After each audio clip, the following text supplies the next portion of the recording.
Welcome to Baldwin County's Bicentennial Park. We're located just 2 miles north of the I-65 exit on 225 in Stockton, Alabama. Come by and see us today and enjoy your park. As you come into the park, you'll notice at the front gate changes that we've made. We've added some beautiful yellow primrose flowers planted in honor of Miss Davita Hasty, longtime Baldwin County historian. And as a matter of fact, the flowers were discovered here in the Delta in the 1770s by botanist William Bartram. As you enter into the park, you'll see to your left the new Welcome Center placed here last year. If you would like a guided tour of the park, or if you would like to walk into the park, please just come in to see one of the friendly staff members at the Welcome Center. And 7 days a week, we offer a guided tour. Those hours are Monday through Saturday from 8 to 4:30 and Sundays noon to 4. Beyond that, we have expanded the park's attractions over the past year. Enter into the park and you'll see the Native American Lifestyles exhibit. It's a circa 1780s exhibit with winter houses, a ceremonial mound, and a circa 1780s trade house completely furnished. The Indian Lifestyles exhibit represents the transitional phase for the Creek Indians, moving from a traditional lifestyle to one that added more European components into it. Come by and visit us to see that. Beyond the Indian Village, we offer a Veterans Memorial Park you'll see as you enter into the park. It's a beautiful area dedicated to the memory of the veterans of Baldwin County and of the United States. We have space available in that area for monuments to every conflict that has been a part of Baldwin County's heritage. Come by and see the Veterans Memorial area. If you enjoy that, you're certainly going to love the rest of the walk through the park on our 2-mile-long nature trail, which has been completely signed so you'll know exactly what you're looking at. If you're a naturalist, you'll love the natural beauty of the walking trail. Pick up a brochure at the Welcome Center and walk the trail. We have added new attractions in the cultural area over the past year. Just completed this past spring was a circa 1850s blacksmith shop. And as an added attraction, we have blacksmiths on hand once a month giving demonstrations and teaching blacksmithing classes. So come by to visit us and see the blacksmith shop.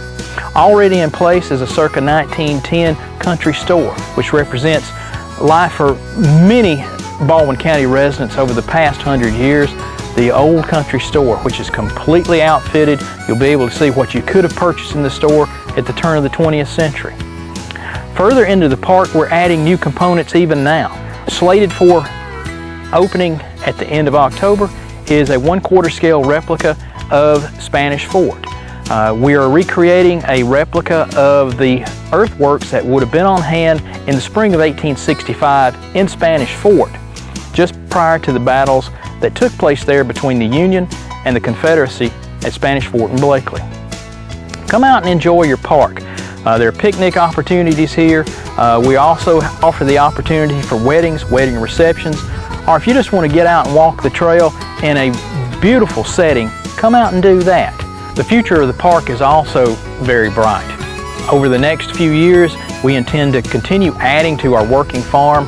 Over the past years, we have worked in conjunction with groups like Outward Bound and the Girls Wilderness Center here in Baldwin County to create an atmosphere that you would have seen in the mid-19th century, planting crops that would have been planted here in Baldwin County on our working farm.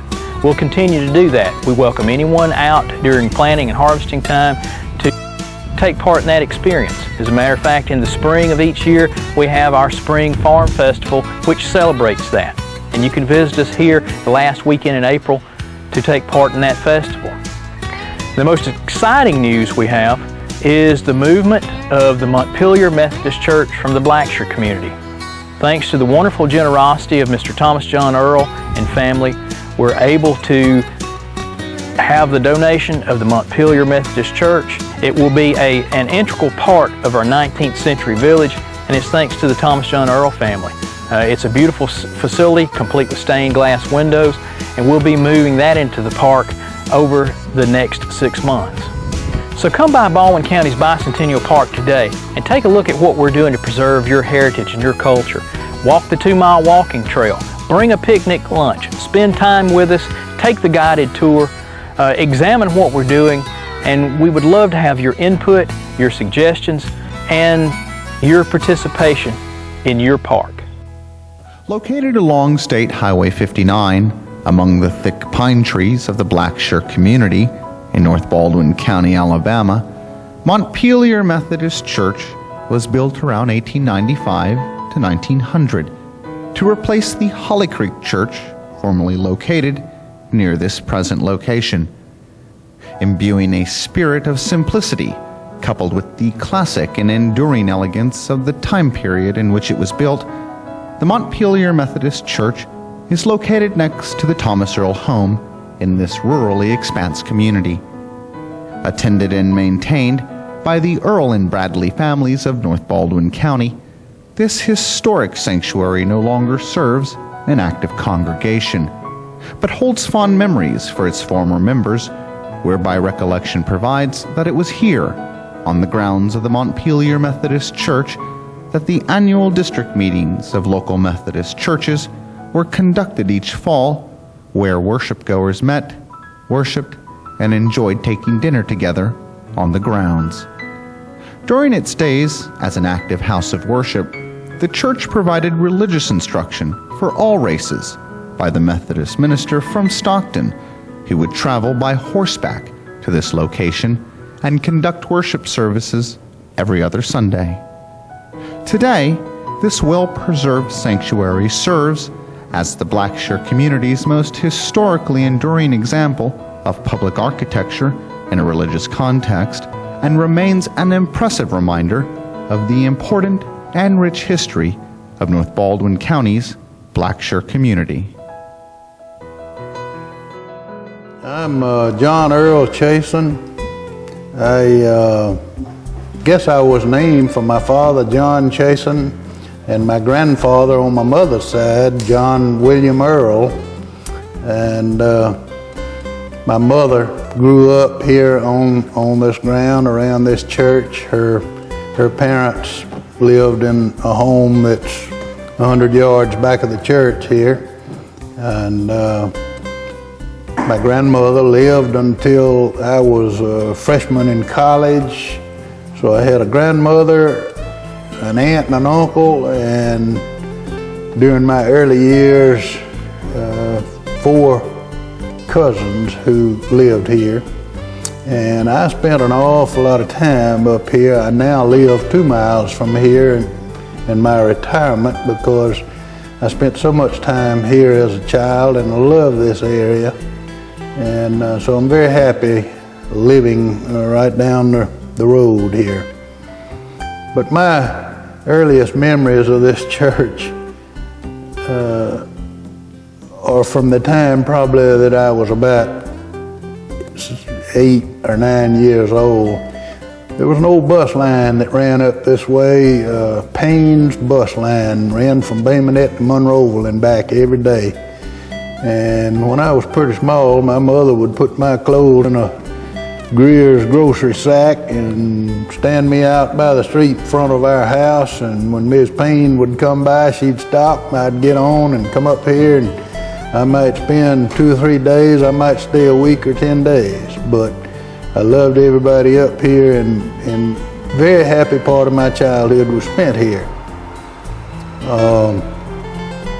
My grandparents, John Earl and Agnes Earl, were early members and supporters of this church.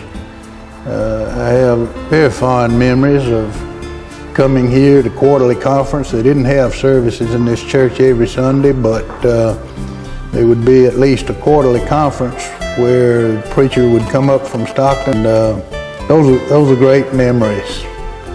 I can't honestly remember every one of them, but I remember it was pretty much the same scenario every time, and I ate the same thing every time. Mama used to tell me, my grandparents sat one of these pews, I think, right along in here, and Mama used to tell me a story about her brother, my Uncle Thomas. One day the preacher was waxing long in his sermon. It'd gotten to be about 12:15, 12:20. And my grandfather was sitting on the end of the pew, and then my grandmother, and then my mother and my uncle at the end. And it got long to be about 12:20, and he got up and started trying to make his way to the aisle here on the end. And when he got down to my granddaddy put his knee up against the pew here to block him so he couldn't get by. And he leaned over to my granddaddy and he said, "Daddy, please, just let me go to the house and make a sandwich and I'll come back." But apparently the preacher wasn't concluding the sermon quickly enough to suit his appetite. But it's been I guess you'd say a central part of this property here that belonged to my grandparents and then my aunt and uncle for many years. I looked in the courthouse the other day. This 1 acre parcel that the church is situated on was deeded by my grandfather's sister before he owned this property. Ms. Leila McGowan and John McGowan, they deeded this acre to the Methodist Episcopal Church South on November the 26th, 1902. I'm pretty sure the deed was. And it doesn't, if the deed mentions whether the church already existed at that time, I did not look closely and I don't recall whether it mentions it, but the church probably was built sometime along about that time. The local history from the old timers, as I remember having heard it years ago, is that the Baptist congregation and the Methodist congregation in this area up here before the 1900s worshiped in what was called the Old Union Church, somewhere down near Tensas. Between here and Tensas possibly. And in 1854, the Baptists built what is now the Montgomery Hill Baptist Church, and the Baptist congregation moved into that church, and there's a graveyard established there where my grandparents and my aunt and uncle and several other cousins and aunts, great aunts are buried there. And I haven't been able to find out exactly where the Methodist congregation worshiped after 1854, but at least beginning around 1902 and possibly before that, this church was built and has been a part of the Methodist conference since then. Several years ago, back in the 70s, I believe it was, the church was not being used, and so my aunt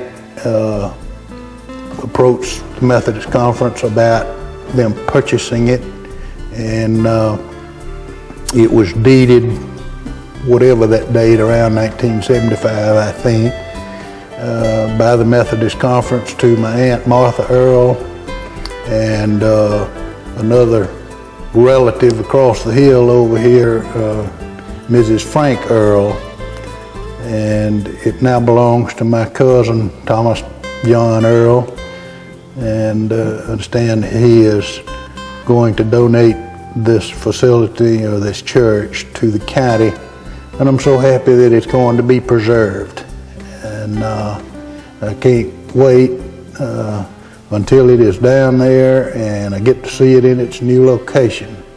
I'm Agnes Earl Smith, and I grew up in the community of Blacksher. I was a member of this church from the time I was born until I married in 1971. I'm married to Harry Davis Smith Jr., who grew up in Mobile, but his family are residents of Tensas, Alabama, nearby. I am currently an associate professor at the University of South Alabama in the Department of Leadership and Teacher Education. My earliest memories of this church combine faith and family. I can recall attending church here and have visions of my dad in his Sunday suit as he assisted the ladies in the congregation up the steep steps to come into the church for Sunday services. I recall my mom as she sat at the organ, which was a pump organ, to play the hymns for us every Sunday that we had church. Mom always played Come Thou Fount. I think every Sunday that we had church here, she played that particular hymn. And even today, just before I fall asleep, after I say my prayers, sometimes the music to Come Thou Fount will drift through my mind. I can remember my brother and I attending church here and each having a pew to ourselves because there were so few members of the church at that time. There were 3 families who attended church here then, Mr. Omar Bradley and his wife, Miss Annie, Mr. Frank Earl and his wife, Miss Martha, and her mother, Mrs. Lee, my mother and dad, Thomas John Earl Sr. and Martha Earl, and then my brother Tommy John and myself. On a good day, if the preacher brought his family too, we would have in excess of 10 members in the congregation. I always sat on the front pew, the left front corner, so that I could be near my mom as she played the organ on Sunday services. I remember being confirmed in this church when I was about 3rd grade age. We didn't have Sunday school at that time, and I was really the only child in the church then. Mother prepared me for the confirmation time, and I do remember going forward and standing with the preacher, and it was just a real special moment when I made a commitment to my faith and to my church on that Sunday. This church was so small. We had services here only one day a month. The preacher served 5 different churches, which meant that he had to have services for 2 churches on one Sunday. And he would have an early service at a small church nearby, and then an 11 o'clock service in Stockton. When I was little and realized that most people went to church every Sunday, I asked my dad why we went to church only one day a month. My dad had quite a sense of humor, and he looked at me and he said, "Well, little girl, we're so good, we only have to go one day a month." Well, Mother straightened that story out and explained to me the circumstances of why we attended church here only one Sunday a month, because of the many different duties of our preacher, who served 5 different churches. But it was a small church, and we had the chance to get to know the preachers very well, because every Sunday the preacher would remain after church and have lunch with one of the families. Well, with only 3 families, that meant that the preacher had lunch with you 4 times a year. The preachers were always very special people, very dear to the community, always did a good job, but I do remember one particular preacher who would stay for an extended time on Sunday afternoons. And Mother would point to a special chair in our living room and say, "Now, children, when the preacher comes to lunch and then stays to visit, this will be his chair," because we would visit for a while, and then the preacher would always take a nap. For about 30 or 45 minutes, he'd drift into slumber and then wake up and continue to visit before he went home. So we knew that that chair was his. There was a time, I think it was spring of 1970, when a major hailstorm occurred in the area. The hail was as large as baseballs. And I know that because after the storm, Mother collected some of the hailstones and put them in the freezer, so that when I came home on the weekend from attending classes at the University of South Alabama, Mother had the hailstones to show me and prove that they were that large. There were gentlemen who were cruising timber in the woods who were injured from the hailstones. But it did damage to this church. It damaged the roof and broke some of the stained glasses, or stained glass panes. And Mother and my brother, Tommy John, repaired the church, repaired the roof. And then Mother had to do quite a bit of research and work in finding stained glass panes of this vintage and of this quality, to not just replace the panes, but to restore the panes with glass of that period and of that quality. And although there aren't specific pictorial representations in these stained glass panes, they really are beautiful, and as the light filters in through the stained glass panes, it's very, very pretty and very, very peaceful in this church. I think what I could say to you is that this church represents for me the continuity of worship, of families who come together in the same place to worship over generations. I have a history with this church. I'm very proud of my history and my heritage. I was born and raised in Blackshire in the family of Thomas John Earl Sr. As a little girl, my memories were that from childhood on, attended this church. We had monthly Sundays in which we would meet. When weather was poor, for whatever reason, too hot or too cold, we would host the service in our home, which is nearby, because this church never had air conditioning, electricity, or heat. Charlie Earl, my cousin, and I would sit in a pew very near the window as children, and these windows are propped to stay open with a plank board.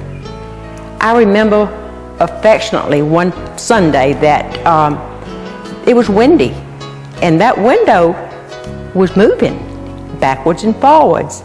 And as little children, we had to work hard to behave ourselves and not laugh too hard. And I hope he will be coming soon, too, to talk about our church. We had family gatherings here called quarterly conferences, and this was just a joy. A lot of people would attend and bring wonderful food. As a little girl, very small, probably in my grammar school years, I was the flower girl and the musician for this church. I would always place flowers here before the service and play hymns on the little antique organ. My grandmother's name was Miss Agnes Atkinson Earl, affectionately known as Miss Agnes. She was quoted to my mother as saying that she attended Sunday school classes here in 1906, and I think that's remarkable because I go back with my grandmother, my mother, and then myself. There's just 3 generations within these walls. My mother, Martha Mason Earl, and I am her name child, accepted the county's historic marker in 1996 in gratitude for the efforts that she in fact headed up the restoring of this building. When I left home in '55, I attended Huntington College in Montgomery, and then went to Emory University in Atlanta, Georgia, and got my degree in nursing. I worked as a nurse in a very specialized hospital that's still there, Eggleston Hospital for Children. I married an engineer from Georgia Tech. We moved to Cincinnati, Ohio, and it's at that time that my membership left this church because I joined another church there. I am so pleased that my brother Tommy John Earl Jr. made the decision to move this church. In fact, he is donating this church to the county for historic preservation. And I am so pleased too that so many people have expressed interest in preservation. And I will sign off with love and respect for this little church, which I started in. This church was a place of worship for my family for many generations. As the only descendant who never moved away and the owner of this property, I've repaired and maintained this church for the past 40 years or so. But the church hasn't held service for more than 60 years now, so it is a privilege for me to donate the church to the Bicentennial Park in Stockton in memory of my grandparents, John William Earl and his wife Agnes, and my father, Thomas John Earl Sr., and my mother, Martha Mason Earl, and my sister, Catherine Earl Cordeloo. And off the cuff, this church means a lot to me, and that people don't understand today rural life when I was young. We did not have a telephone till I was 18 years old. And when we came to church once a month, we usually had dinner on the ground, and the other churches from the area came, and it was like you got to play with other children. It was a means of seeing other people, because not like today. We didn't have cars at 16 years old. We didn't have a cell phone. And the church was more than a worship place. It was like a country club to us, a part of the community. And it really means a lot to me. And I hate to see it go, but as my mother and father both told me, all things must end and nothing lasts forever.